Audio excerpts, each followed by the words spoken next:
On this historic day in U.S. history, Sonny Perdue, the former governor of Georgia, was sworn into office as Secretary of Agriculture under the Trump administration. And I'm sure he'll do that job well. And I realized in, finding out about this historic swearing in today on this very historic April 25th. We're going to use the word historic repeatedly within the next 2 or 3 minutes this last, that Trump's cabinet still is not full.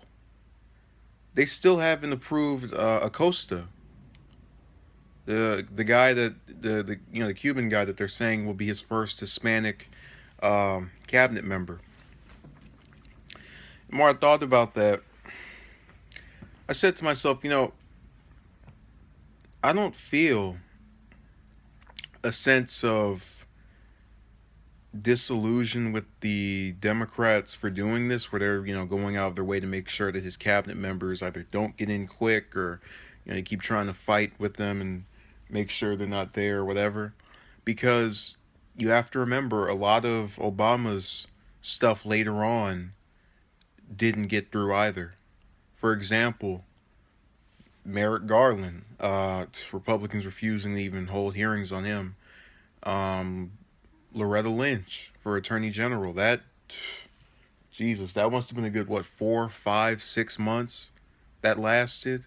I know it was at least 4 months.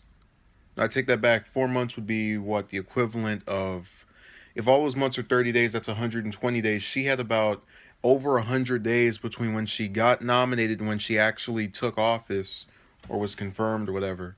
So we're looking at roughly 3.5 months here where they just kept on halting and pretending that that wasn't going on.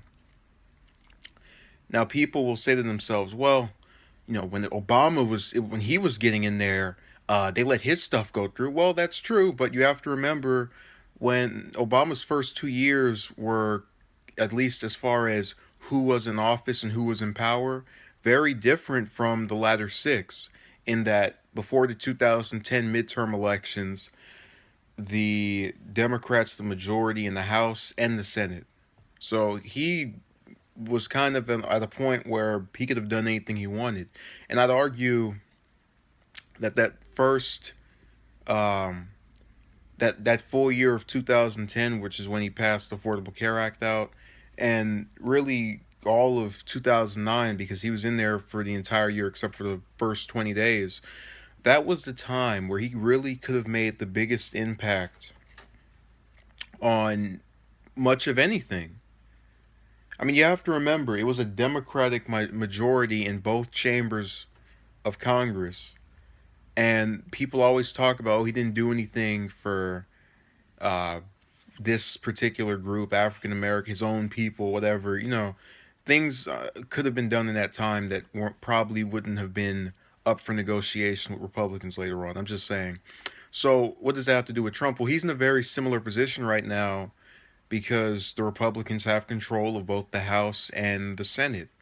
So I'm really interested to see how these 2018 midterm elections play out.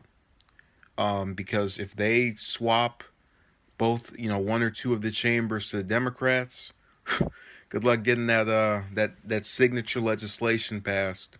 It's so funny how they will mess him up for the next 2 years just to make sure that whoever they run or gets ran or wins the Democratic primary has a better chance of beating him in his campaign for re-election in 3 years. It'll be amusing. Thank you for watching and have a good day.